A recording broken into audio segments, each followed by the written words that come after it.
इस एपिसोड के स्टार्टिंग में हमें डबल ड्रैगन गैदरिंग के रहने का सीन दिखाया जाता है, जहाँ पर काफी सारे लोग आए हुए होते हैं और इसी के साथ में ये लोग देखकर काफी शौक होते हैं कि वहाँ पर डीमन सोल सेट जो कि अपेयर हो जाती है और वहाँ की पब्लिक इतना शौक हो ही रहे होते हैं। तभी वहाँ पर स्वॉर्ड गॉड सेट की एंट्री हो जाती है जो कि मिडिल 3 सेट से होते हैं और स्वॉर्ड गॉड सेट के एक बंदे को देखकर ब्रदर हान जो कि बोलते हैं तो ये है जेंटल स्वॉर्ड वेन ताओ और वेन ताओ को देखकर सेकंड यंग मास्टर जो कि बोलते हैं ये एक्चुअली में थ्रिलर स्टेज के 4th ईयर पर है और जिस पर यंग मास्टर हान बोलते हैं कि हाँ वो हमारी जनरेशन का एक और जीनियस है। लेकिन तभी हम वेन ताओ को देखते हैं जो कि यंग मास्टर हान के सामने आते हुए यंग मास्टर हान को ग्रीट करते हुए बोलता है कि आपसे मिले हुए काफी दिन हो गए और आपने काफी अच्छे प्रोसेस किए, आप अभी अपने एथलीट स्टेज के सेकंड लेयर पर है और देर से लेकिन कांग्रेचुलेशन। और जिस पर यंग मास्टर हान जो कि वेन ताओ से बोलते हैं कि ऐसा लग रहा है कि तुम मेरे मजाक उड़ा रहे हो और तुम तो मेरे से 2 लेयर आगे हो। और यंग मास्टर हान की बातें सुनने के बाद वेन ताओ बोलते कि यार यार आप तो कभी गलत सोच रहे हैं, मैं तो यहाँ पर सही था। यार मैंने सुना था कि आप उस दिन यहीं पर थे जब लोअर 3 सेट के बीच में 3 दिन पहले फाइट हुई थी और उस बच्चे के कारण यहाँ पर एक स्लेट भी आ चुके थे और क्या सच में वो इतना अमेजिंग था और क्या वो हमारे लिए खतरा है। और जिस पर यंग मास्टर हान जो कि वेन ताओ से बोलते कि तुम यहाँ पर आ ही गए हो तो आखिर तुम खुद क्यों नहीं देख लेते। और जिस पर वेन ताओ यंग मास्टर हान से बोलते हैं कि मैं तो तुमसे सिर्फ पूछ रहा था आखिर तुम इतना घमंडी क्यों हो रहे हो और वैसे भी मेरे पास भी इन सभी चीजों को जानने की जरिया थी। और तभी वेन ताओ जो कि अपने जूनियर ब्रदर से बोलता है कि तो जूनियर ब्रदर जरा तुम उस लड़के और तुम्हारे बीच का रिलेशनशिप इन्हें बता दो। और जिस पर वेन ताओ का जूनियर ब्रदर जो कि बोलता है कि मेरा नाम जी तैनसंग है और मैं एक बार यानी मैं उस जू फैन से लड़ चुका हूँ। और जिस पर वेन ताओ जो कि यंग मास्टर हान से बोलता है कि तो तुमने देखा कि मेरे पास तुमसे ज्यादा जानकारी है तो आखिर एक्सचेंज के बारे में क्या सोचते हो। लेकिन यंग मास्टर हान जो कि बोलता है क्या बकवास कर रहा है। और इसी के साथ है वहाँ पर अनाउंस होती है कि हेवन थ्रिलिंग सेक्ट जो कि यहाँ पर आ चुकी है और जो सुनकर वेन ताओ बोलता है कि तो क्या हेवन थ्रिलिंग सेक्ट जो कि यानियो का 3 गार्डियन सेक्ट का हेड नहीं था और शायद हमें उनसे डिमन स्कैमिंग सेट के बारे में कुछ जानकारी मिल सकती है। और इसी के साथ में वेन ताओ जो कि यंग मास्टर को बाय करते हुए वहां से जाने लगता है और वेन ताओ को वहां से जाने के बाद में सेकंड यंग मास्टर जो कि यंग मास्टर हान से पूछते हैं कि क्या वेन ताओ मिडिल 3 सेट का बेस्ट जीनियस है। खैर मुझे वैसा दिखने में नहीं लगता है, मुझे ऐसा लगता है कि वो एक एवरेज स्कॉलर है। और जिस पर यंग मास्टर हान जो कि सेकंड यंग मास्टर से बोलते हैं कि ऐसा इसलिए क्योंकि तुमने उससे फाइट नहीं की है। और वेन ताओ को जेंटल स्वॉर्ड कहा जाता है क्योंकि वो बकरी की खाल में एक भेड़ है और उसकी सॉफ्ट टच जो कि काफी खतरनाक होती है और वो 2 स्वॉर्ड स्टाइल को एक में कंबाइन कर सकता है और इसी कारण से उसे जेंटल स्वॉर्ड कहा जाता है। और वो बाहर से काफी कोमल दिखता है लेकिन उसके पीछे वो काफी खतरनाक है और इसीलिए तुम उसे थोड़ा सावधान रहना। लेकिन इसी के साथ में वो पीछे देखते तो वहाँ पर यानमो की पूरी टीम और उसकी पूरी सेट के डिसाइपल्स और एडवेंचर्स जो कि आ रहे होते हैं। यार दोस्तों मैं यानमो का सेट का नाम भूल गया तो कमेंट के जरूर बता देना। और यानमो की पूरी टीम को देखकर यंग मास्टर बोलते हैं कि क्या बात है, यहाँ पर सुपीरियर 3 सेट भी है और उस बच्चे की पावर ने हर सेट को अपने तरफ अट्रैक्ट कर दिया है और सभी लोग उसे देखने के लिए यहाँ पर मौजूद है और सच में वो लड़का अभी सभी के लिए एक थ्रेट है। और तभी यानमो के साथ वाला बंदा जो कि यूमे से पूछता है कि तो यूमे तुमने उसे देखा है, आखिर वो कितना पावरफुल है और क्या वो इतना पावरफुल है। और जिस पर यूमे जो कि उस बंदे से बोलती है कि तो आखिर इतने लोग यहाँ पर क्यों आए हैं। और जिस पर दूसरा बंदा जो कि यूमे से पूछता है कि आखिर वो ब्रदर यान के कंपैरिजन में आखिर वो कितना पावरफुल है। और उन सभी की बातें सुनकर यानमो काफी बोर हो रहा होता है तभी उसे कोई आवाज लगातार उसे बोलता है कि तो यानमो हम काफी लंबे समय बाद मिल रहे हैं। और ये बंदा कोई और नहीं बल्कि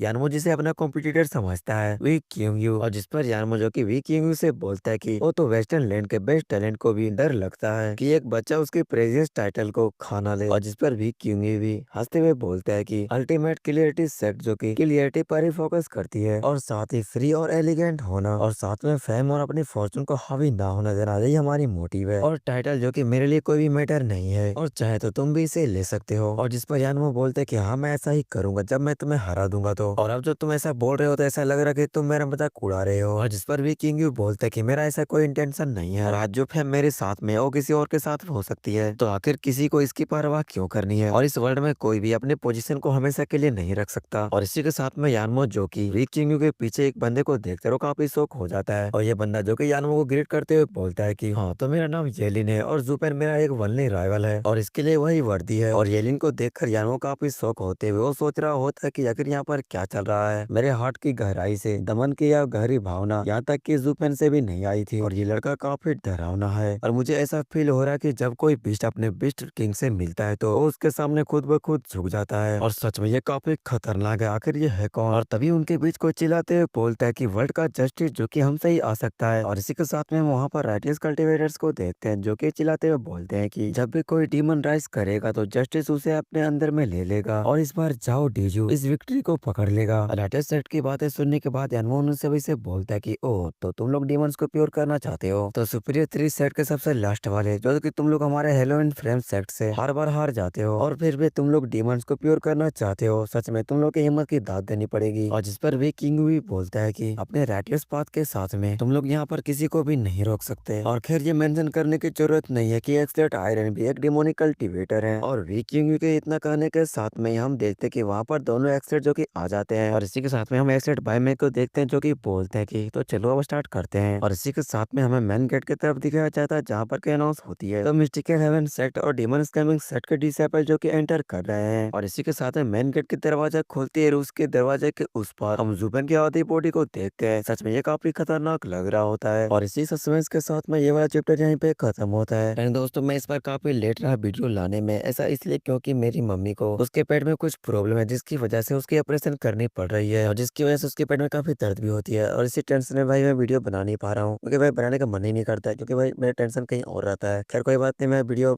लाता ही रहूंगा। ठीक है तो भाई बाय बाय।